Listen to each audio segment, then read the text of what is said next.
Stop Shop. Nicole Brown, the Public Information Officer for the Farmington Police Department. And I'm back. I was gone last time, but I'm here now. And of course, I have with me Chief Steve Hebbe. Good afternoon. How are we doing today? It's good to have Nicole back. I know. I'm so happy to be back. It was a freelance show last time. Yeah. We were like you and the captain? Yeah, we were doing our thing. You know? Felt like an upbeat show, but maybe not. I think you chose wisely. Chose a talker, and had a great show. His own. Yeah. Yeah. Kyle can hold his own in the conversation, so that's good. Talking about Black Friday and all that good stuff. Yes, which we made through. So we survived that. Our community is awesome. We didn't really have too much. It was a pretty not a lot of the drama. Relaxed day for us in Farmington, which is good. We had the Christmas parade last week as well, and FPD showed pretty well in that. Yeah, I think we took home an award, maybe third place. We're third place, nonprofit. Police Navidad. Scott's got it up on the screen. Yeah. Is the theme, and it was very cute. Baxter even showed up. Baxter was out there. It was really the work of a lot of the officer wives. It was our Blue Lifeline group, which is families and retirees of the police department that kind of got together and they wanted to do it. We had a bunch of kids participate, and it was a little chilly, but it was not bad for December. I'll say that. Yeah, it has been a warm December, so that's good. And a big turnout for the community. There was a lot of people there, it felt like. There was a lot of people, and of course there was the number one celebrity there, and that was Scott. Oh, yeah. He was in attendance and was was he the Grand Poobah? I mean, he always is. Well, he goes. That's correct. That is correct. So actually, Scott has a picture of the contingent from FPD. That's up way off to the left, standing next to me, and I had my Packer Santa hat on, is Counselor Giacchino, marched in it with us. But we had a nice turnout from within the PD, and we had, I think, 3 vehicles and a bunch of walkers, and we were handing out candy, but we ran out of candy fast because there were a lot of people. Man, it always happens, too. You think you have enough. You go and buy so much candy, and you never do. We had coloring books and crayons and stickers, and I think by the end we were totally out of everything. So no, that's awesome though, because we gotta give all that stuff out. So that is something that I do like here in Farmington in my time is the 4th of July parade. It's how much better can it be than small town America, and you're marching down the center of the street on the 4th of July. Well, the only thing better is probably doing the same thing on Christmas. So I think both of those are great events. Yeah, no, I just love that we're still small town enough to have a little parade on Main Street, and the community turns up. So awesome, and everybody's happy to be there. And I think there were 60-some floats in it. That's awesome. Is that right, Scott? And you were one of the judges for the final awards, I think? I was the MC. You were the MC. So I don't judge people. You didn't get to judge. I don't judge people. You're not a judgment. No. Scott's about that. But I just don't think you can't have a community event here and not have Scott Michlin be the MC. No. I just don't know how you. No, he's an institution. It's like there should be in an institution. Well, it's like having a shower in a school locker room and not having athlete's foot. I mean, it's part of it. It's just got to be there. I mean, is that not? Sorry, I thought that was I'm putting that on a T-shirt, Chief. That's so thoughtful. Thank you. Well, I'm starting to get misty-eyed here when I come up with those kind of sentimental, metaphors. But, goodness. Well, anyway, swing and a miss for me. So, I'll think on that one. Maybe next time I'll have something better. But maybe. There's not a lot of faith in that. That's a hard maybe. So, but we've been busy as a department, getting through the holidays here, and we're rolling fast up towards Christmas and New Year's. Man, it feels like it's going so fast this year, and I don't know if it's just because it feels like we're still in 2020 or what's going on. Like it can't possibly be 2022 in January. No, it is, and that's less than a month away. It's just wild. It really is. 2020 really seemed like 3 years. But this one is really blown by, and we really are staring at the end of the year already. So I have been busy. Basketball season has started. And so I'm back reffing, and last Saturday I was out in Shiprock for 3 games, and my knees are still taking it, so that's good. And my lips are tired from blowing the whistle as much as I'm blowing it. But, are they? But Lots otherwise, of fouls, huh? a little on the. Well, there was a couple of fouls, but it's been fun. So and again, we're very short on referees in all sports. If you have experience in volleyball, if you have experience in soccer, those 2 sports in particular, they're very short on. Football takes a lot of refs to work a game, so even though they don't have as many games, it takes more refs to do it. So anyone with any interest in that, I really urge you to check it out. This is my 3rd year doing it. I really have enjoyed it. It's great to see the kids. It's great to see the fans back in the stands. That is great. That was so different from last year, where it was basically glorified scrimmages. It felt like in empty stadiums. But I've liked that, and if I can do it, believe me when I say, if I can do it, I know that you can do it. So, it is kind of a great way to be involved in your community, and I'm sure you run into more people that you know than you probably thought you would. Oh, no doubt about it. And it's. And the community is a different place when you don't have kids. Yeah. So that's a whole segment that when you're you've got kids in school and you're dealing with all the school functions and then when you're out of it, you're really removed from a major thing. So this has been interesting to be back into the schools as much as I am, and this next week I'll be down in Newcomb, and I'll be out in Kirtland, and so you're really kind of going all over Shiprock, and so it's been enjoyable way for a guy that isn't from the area to see different parts of the state too. Yeah, definitely. And so I've liked that. But so consider being a ref. Are you going to consider being a ref? No, not me. No. I might maybe start volunteering in junior rodeos more, maybe. Well, all right. there is something. That's where I'm most knowledgeable. I'm not really. I mean, I know a little bit about basketball because my dad and my brother really loved it while I was growing up. So I watched a lot of basketball growing up and a lot of football. There you are. But and did a lot of rodeo. I did a lot of rodeo. Yeah. So that's something different. So that's been us. We've been busy at the department, plugging along through the holidays. But nationally, it's certainly been busy as well, and not in a great way all the time. Yeah, there's definitely been some interesting stuff lately, and they still kind of reflect what's going on in our state. Maybe not as much locally, a little bit locally, but not as much. Like we said, our Black Friday here in our community was pretty quiet. Mm-hmm. Everybody was well behaved for the most part, and we appreciate that. Yes, and that hasn't been the case everywhere across the country. I think everyone has watched San Francisco, Oakland, Chicago, even New York has had what look like organized smash and grabs. Where they're getting between 60 and 80 people to show up at stores. They just flood into the stores, and even though there's shoppers around, they basically just shove through into the store and steal hundreds of dollars, if not thousands of dollars worth of items. So that has been a trend that we are watching here, and we hope that we don't wind up seeing it. Yeah, definitely. And we'll have to figure out how to adjust if we do see that. Mm-hmm. It hasn't hit Albuquerque yet, so I'm hopeful that Albuquerque's quite a bit bigger than us, but smaller than those other cities. So by the time it does get to Albuquerque, I think we'll have a chance to see how are other jurisdictions reacting to that, and what can we do if it looks like it's going to come here. But that is definitely a trend that we are watching. And not with enthusiasm. It just feels like we've lost control of portions of our cities.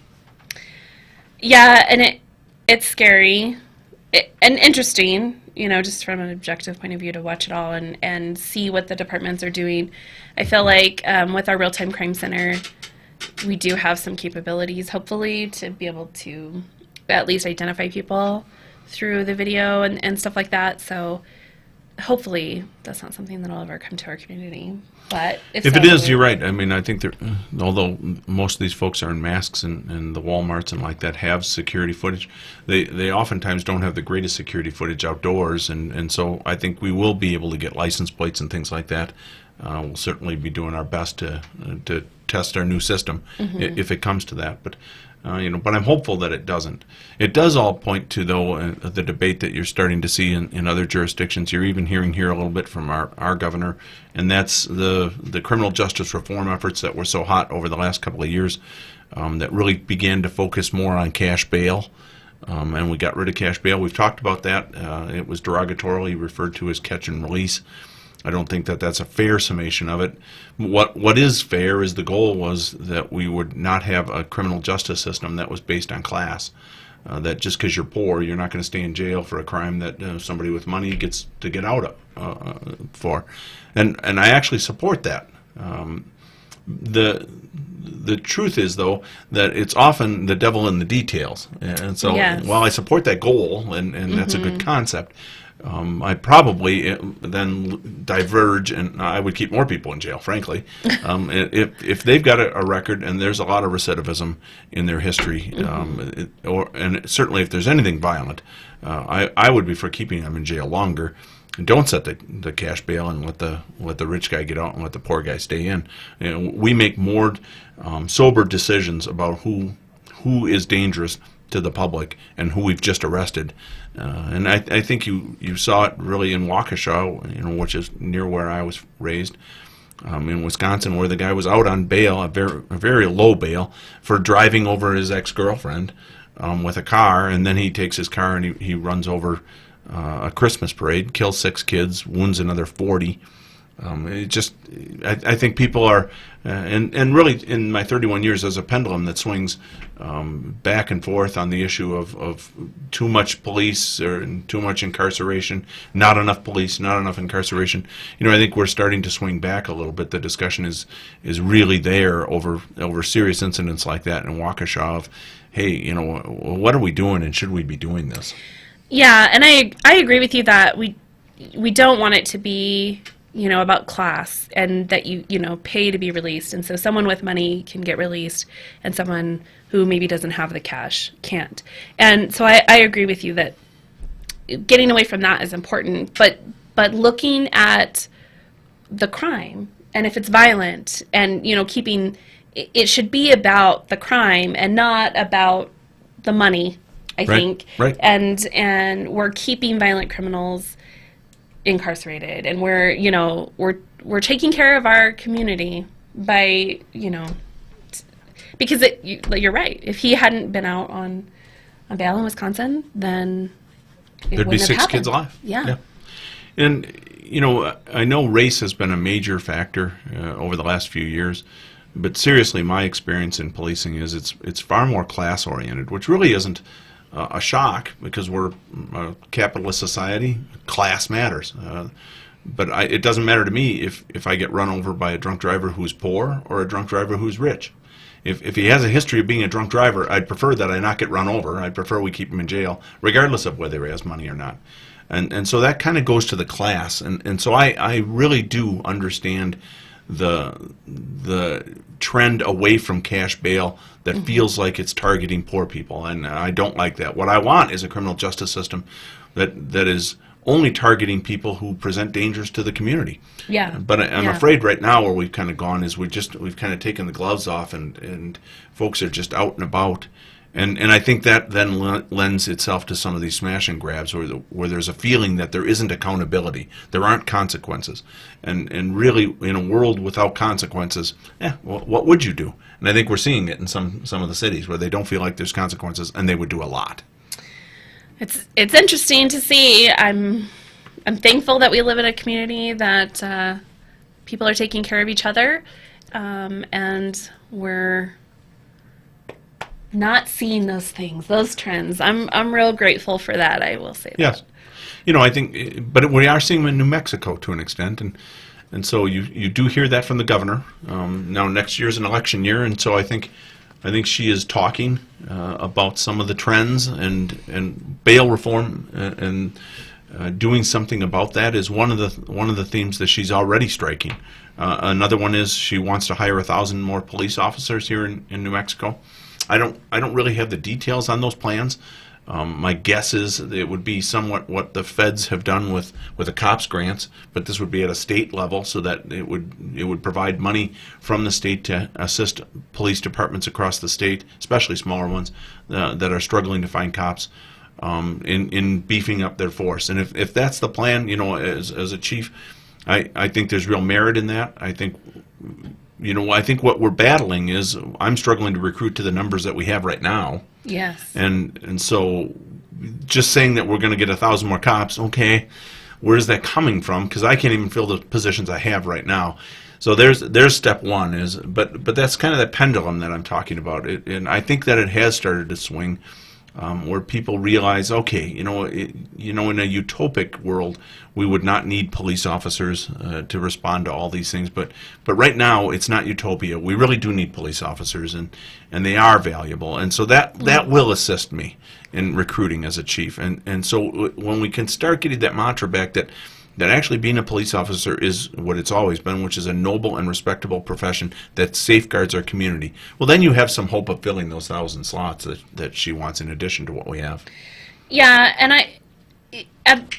through all the stuff that happened after George Floyd and all of that, and they were talking about we need more of like a community response, not just police officers. But I think that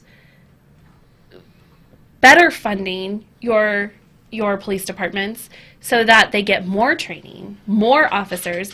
So when you have 2 officers that show up to a call that used to only, 1 would show up, and they are able to take their time and, de-escalate things, and all of that stuff requires a lot of training. It requires a lot of bodies.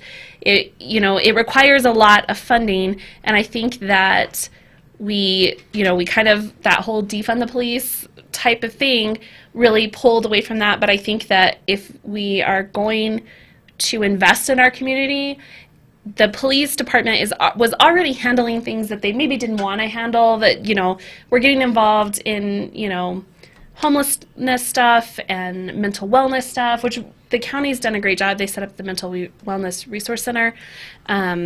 But there's a lot of stuff that isn't policing, but the best way, but you're going to call police. When you don't know what to do, to call, right, you're going to call for a police officer, and they can connect people with resources, but I think all of it just requires more training, more bodies, and just more of everything. So and we do want a better community. Yes. We're there to serve the community. Right. So the idea of just defunding the police is frankly, it's insane. But the idea of taking some of the funding from police and diverting it to other resources isn't an insane idea, but it was insanely handled because they just started cutting police budgets and they hadn't created the other units yet.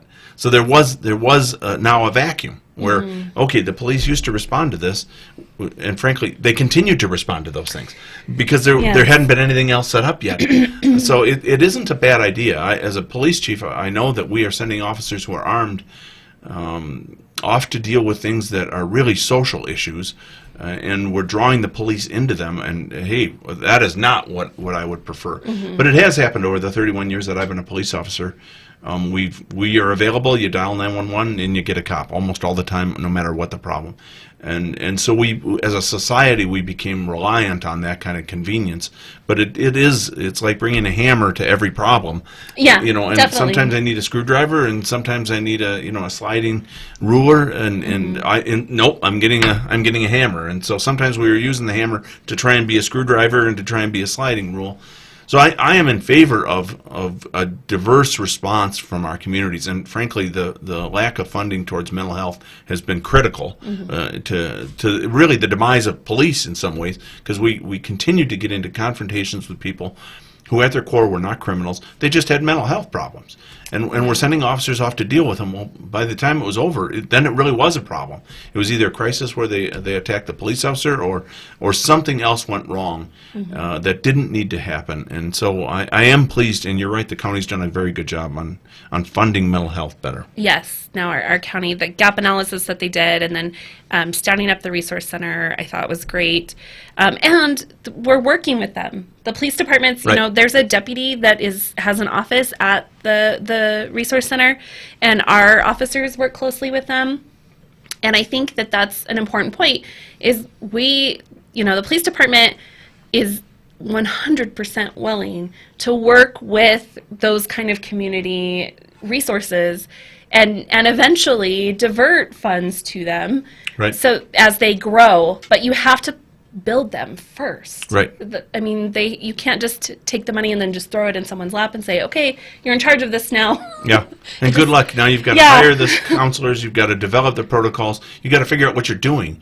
But in the meantime, the world continues to drive on, and they continue calling 911. And so police departments across the country are continuing to respond to stuff that they'd always done. They're just doing it with less funding. That means less funding for training and overtime. Yes. Those are the two areas that are very easy for a chief to cut money out of when times get tough. So, this next year will be an interesting year, right? It's the midterm elections at the federal level, but for us locally, it's also a gubernatorial election, and so you're starting to hear some of those discussions right now, and on police and police reform. That is going to be a major topic for us, I think, in 2022, and we'll be talking about it. We've talked reform really over the last. Have we done this show 6 years? Maybe, that we've been on the radio together. We've talked a lot of police reform. We'll continue to talk it. I did see, just as a sidelight, Albuquerque had divided up their chief, so they had a police chief, and then they had a public safety director who's in charge of all their discipline. He was like solely responsible for discipline. The chief didn't have much input into that, and he just resigned the other day. Oh, really? And so that, I don't really know what to make of it. But when there's struggles in Albuquerque, there's struggles for New Mexico law enforcement. Just no way around it. They're the prime agency in the state, and so when they're struggling, it affects all of us. So we'll be watching that, and we'll report on that more as we go along. Yeah. Well, it was good to see you again. I know. Half hour goes Good. fast. Yeah. And we need to draw Scott out more in 2022. That is definitely one of my. Scott can be our other mottos. co-host. Yeah, I mean I don't know why I haven't. brought I him think more. Scott asks the best questions. I think Scott. So- Well, anyway, I think a lot. So we hope you're having a great holiday season. We hope you're getting ready for Christmas, and we'll see you on the 24th for our last show.